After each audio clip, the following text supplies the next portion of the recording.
Welcome to the Super Sports Bros Podcast. I am your host, Buddha Phillips, former collegiate basketball player and former high school basketball coach, now training to be a pro wrestler.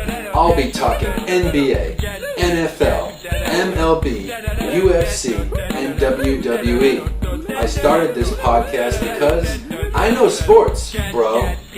My goal is to challenge the narrative of the mainstream media and bring real sports talk back by providing listeners with access to opinions of real athletes and not keyboard warriors. The Super Sports Bros Podcast. For bros, by bros.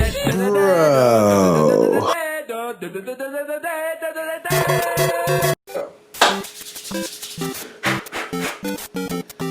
Ladies and gentlemen, boys and girls, welcome back to a very new, exciting episode. I have a special guest, Ryan Sanford, via Messenger. Good evening. Here he is. Doing well, hanging in there. We sure are, and I'm glad to have you here virtually, nonetheless. We're going to be talking MLB Offseason. The season just ended last night, and in classic Super Sports Bros fashion, Bro. we took the NBA offseason the night after, and now we're doing the MLB offseason the night after. So, Ryan, I'm glad I got you here. Thanks for having me. I had our buddy Jeff Broder on, and we talked NBA offseason. Big Niche, shout out to Big Niche.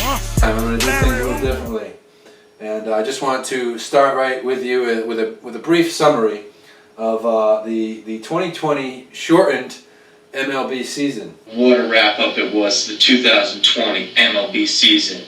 It's been a wild ride, to be honest, be real. Let's dive right in. Cool. Here we go. The regular season, what do they normally do? I want to say it's 162. 102 less games. It definitely affected, I would say, it's the mentality of managers, the way that they called the games, and for sure how tuned in the players were from start to finish, for sure. It was definitely you heard the players at the post-game press conferences, they'd say, it's a sprint, instead of a marathon. I think, as a baseball player, you're so used to it being a marathon and being able to make up games pretty quickly. Yeah. But, I'm not sure how you felt with that. I'm sure you feel similar, right? I'm on the fence, and we're going to talk a lot more in depth throughout the night, throughout the evening, and this episode on how different it was this season compared to others. And you fans out there that are listening will see just on some of the points we make. But at the end of the day, I got a side like this. You're a professional, Yeah. I sympathize. I definitely sympathize. However, this is what you signed up for. You want to be a pro baseball player, you got to adapt. You got to, right? Mm-hmm. Yeah. Like you said, you've gone through all the stages to get where you were, and, you got to take it in stride and continue, business as usual, for sure. Yeah. Okay. 60 games, the AL East shook up like this. I'm glad we're starting off with the AL East, let me tell you. For those of you watching, I do have my Boston Red Sox fitted hat on, and I'm not ashamed. I'm wearing it proud. I'm proud. So, Buddha being Buddha. Yeah, hashtag Buddha being Buddha. Nothing new. AL East shook out like this. The Tampa Bay Rays won the AL East, and they did so with a 40-20 record. The New York Yankees came in second with a record of 33-27, but they did, I believe, get the wild card.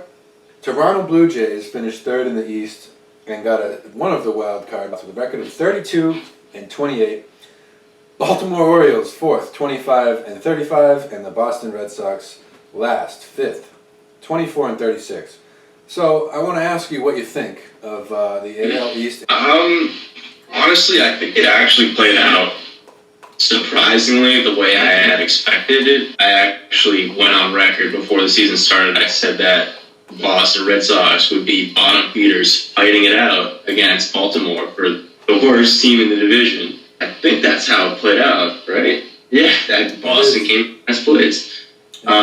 by a margin of one game. Well, the reason why I made that conclusion, too, was that Chris Sale was on IR with Tommy John surgery, right? He was, so right from the get-go, I knew, they'd be out, they're starting their ace. That's a big loss even before you even start the season. No Mookie, no David Price, no Porcello. Porcello was gone. Yeah. So you're really, Nathan Eovaldi was our number one guy.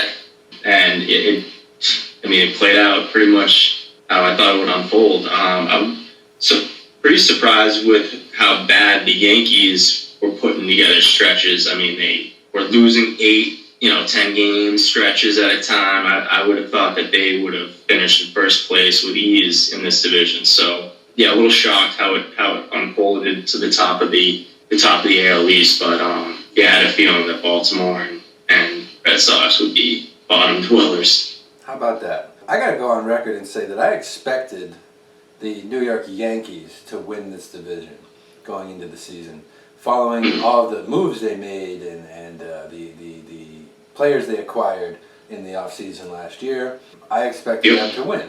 Seeing the Rays win, I didn't see the Rays even doing anything that they did this year. I'm surprised with and even after they had a great 2019 campaign, I was I thought that ship sailed. Prove me wrong. I'll probably be the first one to tell you I'm always doubting the Tampa Bay Rays, whatever year it is or however well they did in seasons past. I've never taken them seriously, and I guess I have to start, huh? Yeah. So, the Blue Jays, man, I knew they had a good team. They added some young prospects. I could go on and on, but Biggio, is that what's his first name? Kevin Biggio, I believe. Yeah, I tell you what, that kid, I thought he would take a little bit longer to catch on to the level of the MLB. But son of Craig Biggio. Yeah, that's why I in the early late '90s, who was a star second baseman for Astros, been in a lot of big games. And you have Vlad Guerrero Jr., of course, and and the third dude, Bo Bichette. And then Lourdes Gurriel Jr. Gurriel. I keep forgetting him. I had one of their guys on my fantasy team, Teoscar Hernandez, outfielder. Yeah. I didn't expect them to finish third. I thought, it's going to take these young guys a little bit longer to catch on. You see the numbers. These young kids are ready. Yeah. And then, of course, you got the Baltimore Orioles. They have not been good in quite some time. They're definitely rebuilding. Yeah. But you look at Trey Mancini. And he was out. He was out for the whole year. They had another guy go down to injury. Santander. He went down with an injury, So, and I believe John Means didn't have a good season as a pitcher. Yeah. So he was an all-star in 2019 and then didn't perform well this time around in 2020. They sneakily have some players on that roster that can really do some damage, though, that you wouldn't expect it. What they need to do is dump Chris Davis's contract somehow and bring some talent over here to build around the young core nucleus of talent they do already have. Santander is real good, and once Mancini bounces back, he had a career year before his injury. Iglesias too. He was batting almost 400 halfway through.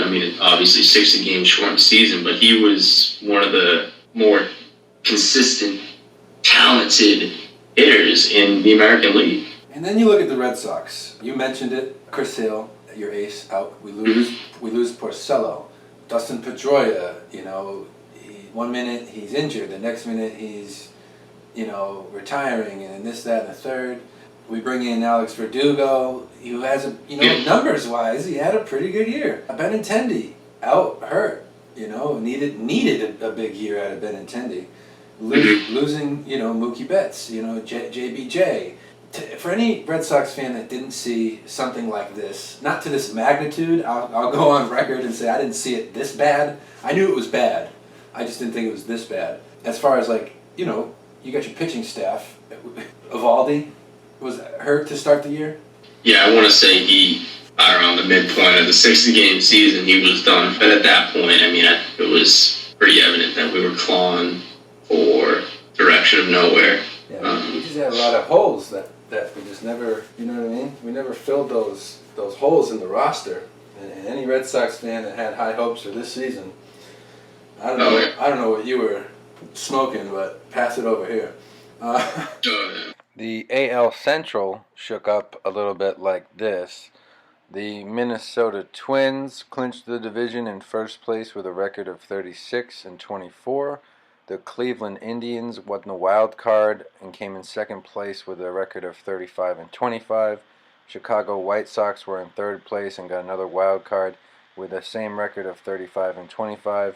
Kansas City Royals fourth in the division, 26-34. And the Detroit Tigers finishing in last place, fifth in the division with a record of 23-35.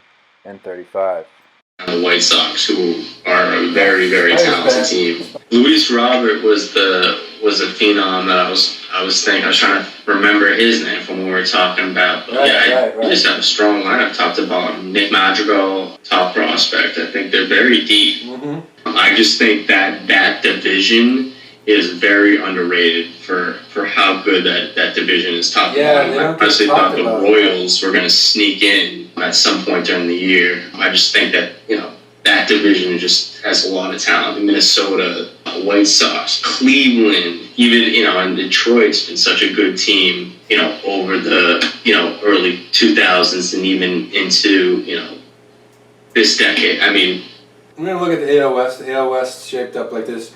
Oakland. Sure. Oakland won the division, 36-24, and the Houston Astros got a wild card spot at 29-31. Seattle Mariners, 27-33, finished third. LA Angels, fourth, 26-34, and the Texas Rangers, 22-38. I'm gonna go ahead and take this one to start, Ryan. Oakland's good. They always get knocked a lot around. I think they're like kind of like the laughing stock of the league, so to speak, or like, you know what I mean? Like yeah. Everyone's always trashing on Oakland, talking about, oh, they don't have a lot of money and their stadium sucks and blah blah blah. But you look at their roster and damn, they don't have the names. They don't have like the big names, but they got the numbers. And I know that movie Moneyball was based on that, but you look at these no-namers and the numbers they put up. My goodness. They finally got over the bugaboo of elimination games too. I think it was like 9 consecutive losses in elimination games dating back to, I want to say 80s, maybe 70s. Whew. A while. The Houston Astros, I'm shocked that amidst all of the controversy following them this year, they still made the playoffs. And then talk numbers, those guys with the big names didn't put up the numbers. Yeah. You got the Mariners. The Mariners were a little banged up. I know Mitch Haniger was out for the whole year. They had a really good rookie. I believe his name's Kyle Lewis. I didn't see the Mariners getting into the playoffs this year, so that was good. Now, surprising for me was the LA Angels. I mean, shoot. Going into the season, the rumor had circulated that Trout wasn't going to play. So, of course, I was like, okay, the Angels are going to have a down year and they're not going to do anything. And then he made the announcement that he was going to play, and I'm thinking, okay, maybe the Angels could, get into the playoffs this year, make some noise. Nope, not yet. What's that all about? They lacked, pitching, hitting. They just didn't have enough. I mean, Fletcher was the guy who they were trying to deal before the trade deadline. Then he got hurt and they couldn't deal him. And Cole Calhoun. I mean, they have the offensive productions there. I feel like Shohei Ohtani. He's nicknamed Showtime. Did you know that the manager is Joe Madden? No, but yeah, Joe Madden. He's got a great resume. I mean, man, the Rays. Yeah, he did back in the day, then Cubs. But, yeah, I mean, they need more production out of Ohtani. I'm pretty sure he was below the Mendoza line. Oh, the good old Mendoza line. Small sample size, 153 at-bats here I'm looking at, but a 190 batting average. I mean, this dude's getting paid. Big bucks, right? comparable numbers to what Trout's getting. I mean, not 300 million per se, but he's still got to be performing. But yeah, Fletcher was the guy who was really leading the charge for that team. Then we got the Texas Rangers finishing last in the division. I know they have some young prospects that are going to be on the come up, and their pitching staff did not perform well. I didn't see the Rangers really doing much of anything. They don't have big talent on their team right now. They need to rebuild. That's what they need to do. Mm-hmm. All right, we're going to transition over to the NL now. NL East, the Atlanta Braves won the division at 35-25. The Miami Marlins got in the wild card of 31-29. The Philadelphia Phillies finished third with 28-32. The New York Mets fourth, 26-34. And the Washington Nationals, the former champions, finished 26-34, tied the Mets for worst in the division. This sports podcaster is just going to assume that the head-to-head matchup did not go well for the Washington Nationals against the Mets to get last place. Start with you, Ryan. What do you think of this NL East, the way it came out? A little surprising. You know, you got the Nationals. They had the World Series hangover. I had actually the Phillies were my sleeper pick for World Series champs this year. Didn't even make the playoffs. Struggled with bullpen. They needed help. They made a trade right at the deadline to pick up Heath Hembry, who I thought, I mean, this guy is the piece that Philly fanatic. I mean, perfect team, perfect atmosphere for him to come in right away. He's a great relief pitcher in big moments for us, you know, in World Series, playoff games. He's been here. So, yeah, I'm definitely shocked to see those teams at the bottom of the league. But, yeah, Miami Marlins, they're going to be a team to reckon with, I feel like, in the upcoming years. They have a lot of deep prospects who, I mean, you've heard of a couple that they have. Holiday, Sixto Sanchez, a couple other guys in the outfield, center fielder, really good. But even still, I mean, even they have a couple guys in their farm system who could be stepping up. I want to say they have the most top 100 prospects now in Major League Baseball. So definitely gonna keep hearing that team perform well. Have really good front office, you know. Their guy in there calling the shots. I mean, I feel like they got a winning attitude now to start making some names, and yeah, I think they're going to give the Braves and those teams a run for their money for sure. I agree with you on the Phillies side of things. I had high expectations for them, you know, landing, you know, Bryce Harper. They have Rhys Hoskins, correct? Yeah, from 1 to 9 to start the season, I'm like, this lineup is on paper. On paper, yeah. Their You got defense, Ian Segura, you got Ian Segura. Player just in big moments, JT Realmuto. Oh. He's the best, I would say, arguably the best catcher in the game. Well, he certainly has the bat to back up, you know, the defense. A lot of catchers are really good at you know, the defensive aspect of the side of, you know, the game, but not a lot of them bat 300 and rake in RBIs and home runs, you know. Not to mention stolen bases. What are we talking about? Yeah. So, yeah, I mean, I think JT ranked, I want to say he's arguably one of the better known, defensive catchers out there. I was talking on the offensive side of things. He even steals bases when he's running. What do you know? How many catchers do you know out there stealing bases? You know what I mean?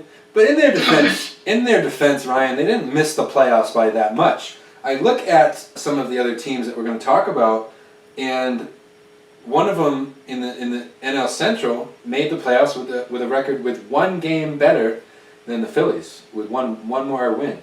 So they didn't miss by much, and we both know this. We both know this as athletes. It doesn't really matter what your regular season record is when you make the playoffs, the postseason. Anything can happen. Everyone's 0-0.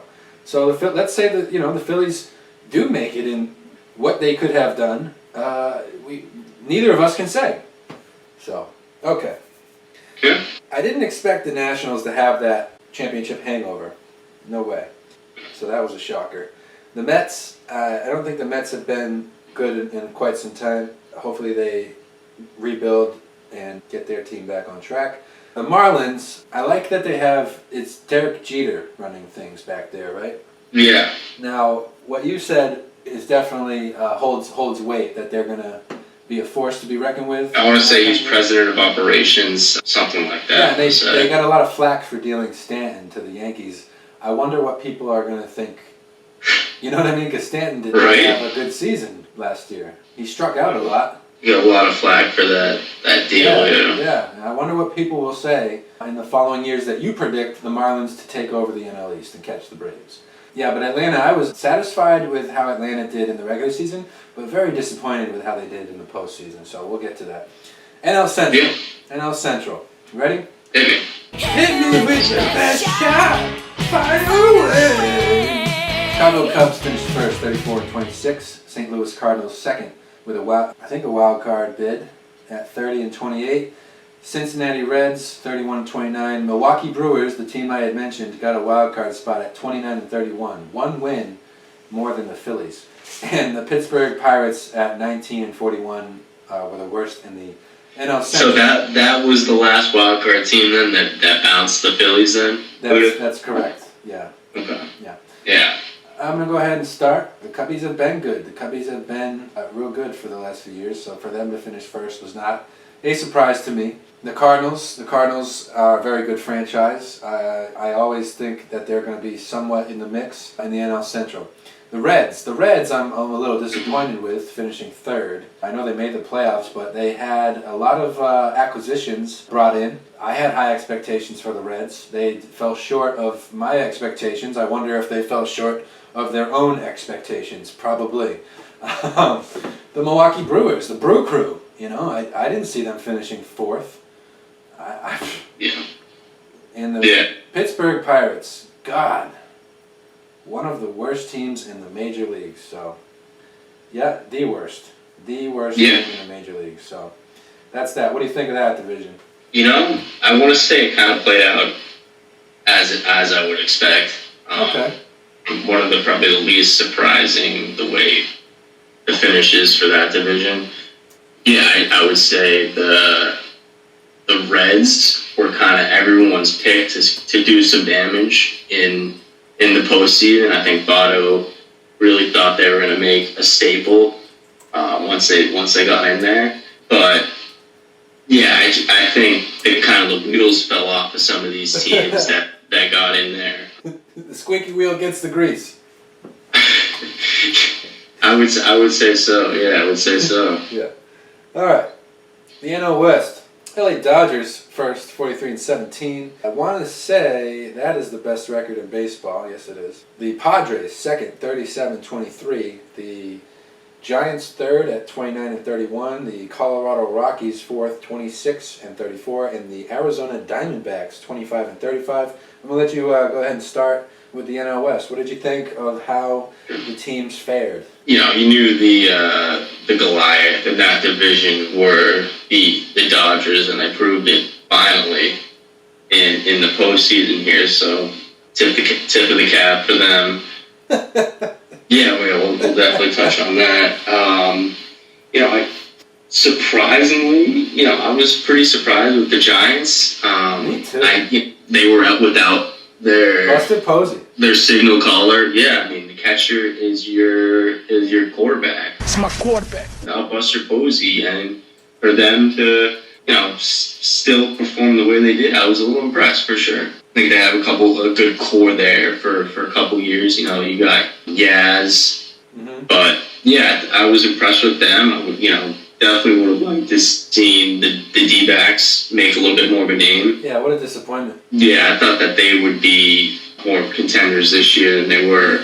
I could throw the Rockies into that same argument that, you have Nolan Arenado go down to injury at some point towards the late part of the season, and then the wheels fall off. I mean, they weren't that far out from making the playoffs either this year. Trevor Story's only one man. He's only human. He can only do so much. So, I expected more out of the Giants, Rockies, and Diamondbacks. I did going into the season know that the Dodgers were the Dodgers. They are who we thought they were. But they are who we thought they were. And the Padres, I know the Padres beefed up I know they did. They brought in some free agents, and they were wheeling and dealing and trading and, bulked up. And I knew they were going to make some noise. So I saw the Padres doing well. I didn't know how well. I didn't know they would do 37-23 well.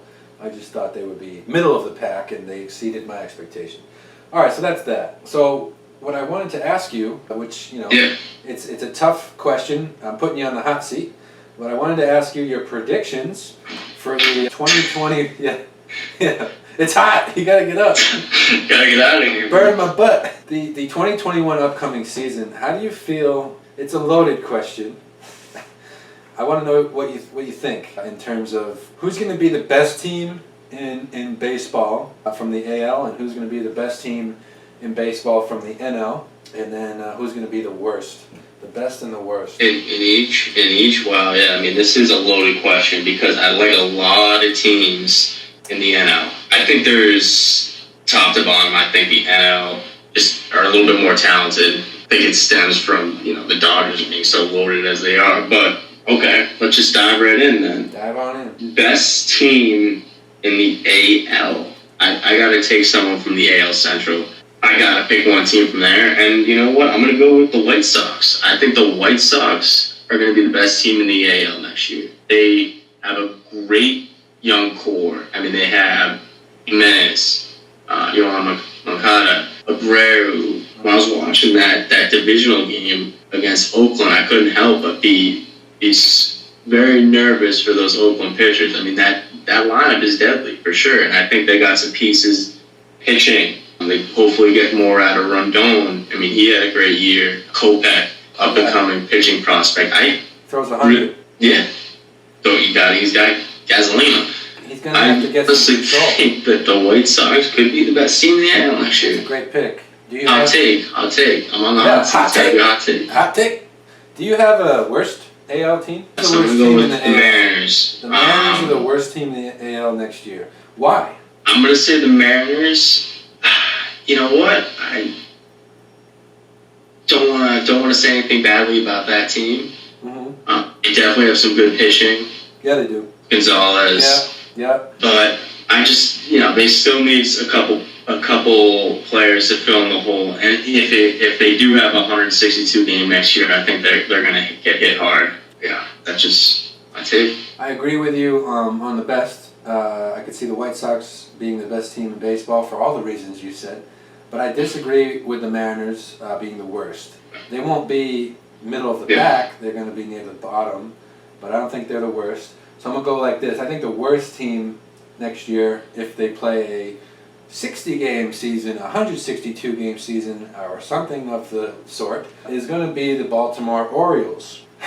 Despite all of the good things going on in that organization, with the bright future that some of their players have, I just don't think anybody, it just seems like a sad place to play baseball. I don't think anybody wants to be a Baltimore Oriole these days. You have John Means, that's great. What they're going to do with him going forward, or keep him, or trade him, or you know what I mean? I don't know. I feel like if I'm John Means, I want to get out of Baltimore and go somewhere else. I could see him in an Atlanta Braves uniform, pitching for the Braves, a really serious contender instead of a lower level team. You have the Chris Davis controversy. I could go on and on about Chris Davis and how they've been backed into a wall, giving this guy all sorts of money to not produce. You have Santander. If I'm Santander, I'm trying to catch my first flight out of Baltimore, right? Iglesias, I think regression to the mean there. I think I don't think he'll be as hot coming out of the gate as he was this year for sure. I think he finished almost, somewhere in the 300s, I feel like, for batting average. Yeah. He was bringing a pretty powerful bat, too. Then you look at Trey Mancini. Will he ever come back to the level of play he was playing before this injury? It's a serious injury. He hasn't played baseball since 2019. He got hurt during the 2019 season. He hasn't been back since. Mm-hmm. Now, I want to say that he might have been ready to come back this year. Yeah, I think they pulled the plug on it. They pulled up. Yeah. Okay. I don't know. Yeah, This didn't seem worth. I don't know if it seemed worth it. But yeah, Trey Mancini. Risk versus reward. Same thing with number 3 hitter. Mitch Haniger. I know you mentioned the Mariners. They didn't want to rush him back either. I think he may have been ready. Yeah. They didn't want. So those are two guys, two outfielders, I believe, that have serious injuries that I don't know if they'll ever. I hope they do. I hope both of them come back to the same caliber player they once were, but who knows? Very unpredictable. Chris Sale. I hope Chris Sale comes back throwing fireballs. But who knows? Tommy John, that surgery's no joke. So I'm going to hit him with these fireballs. Yeah, I'm going to shoot him with these fireballs. I'm going to try to shoot him with these fireballs. He looks really pissed off. I think the worst AL team is the Baltimore Orioles next year, and my best team, you ready for a hot take? My best team in the AL next year are the Oakland Athletics, and this is why. I like it. If one thing has been proven to us this year, it's that I know they didn't take home the trophy, but if one thing the Tampa Bay Rays proved to us as baseball fans, it doesn't matter what your name is. It doesn't matter who's on your roster. It doesn't matter how much they're getting paid, right? It just matters. Can you play baseball? Can you do this? Can you play this game well? Can you play this game better than your opponent, regardless of who you line up across the field from? So that's why I choose Oakland. Oakland may not have. They had some big decisions to make in this offseason too. I'm pretty sure Semien. I think this is a contract year for him. I say we set this. If I'm an Oakland A's front office guy, I'm looking to move Semien. I don't think I want him back. Not to say he's not a good shortstop, but man, there's got to be something else better out there because that guy commits too many errors. I don't see the production. I could get that production somewhere else with less errors. The value. Or strikeouts. Yeah, this guy strikes out. He strikes out a lot. So let's go shopping before we re-sign Semien. I like that pick, and I'm going to touch on them a little bit later in our segment as well because I do like the Oakland Athletics. This is why I chose them. I know that Oakland may not have the resources, they may not have the greatest stadium in the world, and I don't know if I'm not a Major League Baseball player. I don't know if that matters. It probably matters. You may not want to sign with a team who doesn't have a great home stadium because that's where you have to play most of your games. But let's put that behind us. It shouldn't matter. You're gonna perform, come play in Oakland. It shouldn't matter, and that's why I picked them. All right, so I'm gonna go over to the NL now. I'll start this one off, Ryan. The best team in the NL for me. I was torn between a few teams, but I went and chose the best team in the NL as the Atlanta Braves. Here's why. I think they have a lot to prove. I think the early exit from the playoffs sent these guys home with a lot to think about. That was supposed to be, I think this was supposed to be their year, in their minds. Atlanta Braves fans will back me up on that, regardless of how the season finished with a champion coming home to the NL that wasn't the Atlanta Braves. I think everyone inside that locker room and upper office and their fan base felt that this was their year. So I think they're going to use this year and the finish that they had as a motivational tool to get them past whatever obstacles they have of bringing home a championship trophy. So I picked the Braves. I feel like they need one more piece at pitcher too. I feel like they've had a couple guys regress. Tukey, they thought that he'd be kind of stepping in that guy to be that postseason pitcher for them. Maybe second, third pitcher for them. Folty, did he opt out? Foltewicz? Yeah. He didn't perform well. They sent him down. Mike Soroka, he got hurt though too. Yeah, I think he made one start. He only pitched once and got hurt for the whole year. So that's tough. That's a bitter pill to swallow. You know what I mean? Yeah, but I want to say, their lineup's deadly. They have one of those NL lineups that will really get you. Yeah. Then for the worst. My worst team in the NL was pretty easy for me to pick. I went with the Pittsburgh Pirates. I know that's like a cop-out, but they were the worst team last year, and this was a 60-game season, so we don't know what they're going to do next year, whether they keep it the way it is or bring it back to 162. But I think the Pirates are so bad on paper, and they're in that rebuilding stage. Outside of Josh Bell and Chris Archer, I don't know many of the Pittsburgh Pirate players off the top of my head. They don't have, and Chris Archer's on the tail end of his career, let's be honest.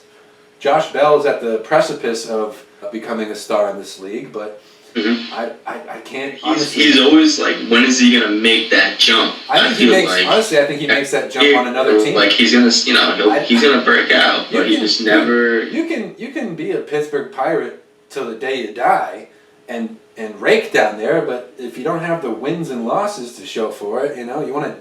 You know what I mean? Like I think he jumps ship, and goes somewhere else, if he's smart. But yeah, the Pirates are going to finish last in the NL for me. So I want you to give me yours, best and worst of the NL. Yeah, I mean, do I want to start with the worst here, like you did? I mean, I kind of like that Pittsburgh Pirates pick. I do feel like they have. You want to piggyback off of my answer? You go right ahead. They have a couple guys that I feel like that they could start performing well. They have some pretty good middle infielders. Cole Tucker, I want to say he's fairly young prospect who can kind of hopefully fill into those shoes, be that playmaker for them. But they still have guys like Polanco, Reynolds, Newman. I mean, I feel like they can do some damage, but yeah, whether or not they find the pieces to do that, I don't know. Yeah, I'm gonna stick with Pittsburgh on that. I like that pick for the worst team. Okay. There. Let's go ahead and start right here then. I think I want to challenge both of us since we picked both agreed on the Pirates finishing worst and how they finished worst in 2020. I want to challenge us to pick another team each. And it has to be a different pick. Not the Pirates. Let's give Pittsburgh a break for once. Yeah, well, jump in here. Let me think about this one a little bit because I want to say this team, but I really don't want to say them. I think the New York Mets are going to be the worst team not named the Pittsburgh Pirates in the NL. And this is why. It just seems like a very bad time to be a New York Met. I know that their fan base is very loyal, have high expectations for the franchise. They want them. I think they so badly want them to have the success of the New York Yankees. And yeah, they had that Subway Series way back when. I think that was the epitome to be a New York baseball fan. But unfortunately, I don't see the Mets returning to any side of that glory unless they do a 180. I know Thor, right? Syndergaard was out the whole year. Was it Tommy John with Syndergaard? Oh, Jesus, yeah, he had Tommy John. So let's just throw him into that discussion. We don't know if Syndergaard is ever going to return to the dominance on the mound that he once exhibited. So I got the Mets because they got a lot of problems. They got a lot of problems on that team. Okay, let's talk about this. You look at Pete Alonso, he had a down year. I think it was a case of the shortened season, and I think his numbers reflect that of a Pete Alonso rookie year if it was a 162 game season. And Yoenis Cespedes, first he says he's going to play after being hurt for most of the 2019 season. He says he's going to play, and then as we get like the days leading up to opening day, he bows out. That's a distraction. Not to mention the money they're dishing out for this guy, right? Jeff McNeil, he's a pretty good player. Dominic Smith had a pretty good year. Marcus Stroman had a little bit of a career resurgence. It was good to see him do well. I think a lot of people wrote him off a little too early. I was not one of those people. Been a big Marcus Stroman fan ever since he first showed up on the scene in Toronto. Michael Conforto, my goodness, what a baseball player. Cano. Good to see him break out. Cano's still doing well. Brandon Nimmo. They got this young kid, Andres Jimenez, who made a little bit of a splash this year. Yeah, they got some pieces, but I think there's too many distractions that the Mets are not going to be able to handle on and off the field, and I think they have a bad year to reflect that. So what do you got for a bad team in the NL that's not named the Pittsburgh Pirates or the New York Mets? I'm going to go with the Rockies. Man. Again, one of those teams that the lineup's there. I mean, you got Nolan Arenado, you got Story. I keep forgetting Story. Tell me the story. I mean, they do have the pieces that can fit on offense, but I just think the pitching depth is just going to hurt them again, like it did this year. I mean, they got to find that one pitcher that can bring them over the top. I don't think Freeland's their guy. Santazella. I mean, these guys get rocked around quite a bit. So, yeah, I'll take them. But I like them, but I'll take them. Cool. All right. Who's the best team in the NL? Dare we say? I think we do. Or you do, at least. Yeah, I mean, I think you just got to say the Dodgers. So you think they're going to take the NL again 2 years in a row? Best record. Really, the only one I see catching them soon, it's got to be someone out of the NL East. You got to hope that the Nationals come back. I mean, you want to see Syndergaard, come back from Tommy John and play like he's been playing. Throwing out the Thor hammer every time that he goes out and pitches. I can't pick Philadelphia again, as much as I think that team is deep. Still feel like they're missing some pieces on the pitching staff. For sure. Credit Dave Roberts, though, sneaky good manager, the way he handled things. I just, that outfield is devastating. You got Pedersen, Mookie, Bellinger. I mean, it's just, that's your 1, 2, 3. That's your big three right there. Yeah, I just think that, and their pitching, they got some very good prospects too in that pitching rotation. Gonsolin showed that he can step up. Urias, so got Walker Buehler. Ferris Bueller's day off, his brother Walker. Yeah. You look at Buehler. You look at that outfield, man. Even if one of them is hurt or has to take a day off, you insert Kike Hernandez. That guy packs quite a wallop. He's a bench role player, a utility guy, but he's not a slouch. He's not an everyday player, but I can think of worse bench players. The Dodgers, top to bottom with their roster, they're really jam-packed with some real good talent that's going to be that way for many years to come. Yeah, and they do. Gavin Lux too can come in and fill a role too in that middle infield if they need them to. Yeah. So. All right, so that wraps up the first segment with the regular season standings from 2020, the shortened 60-game regular season for the MLB.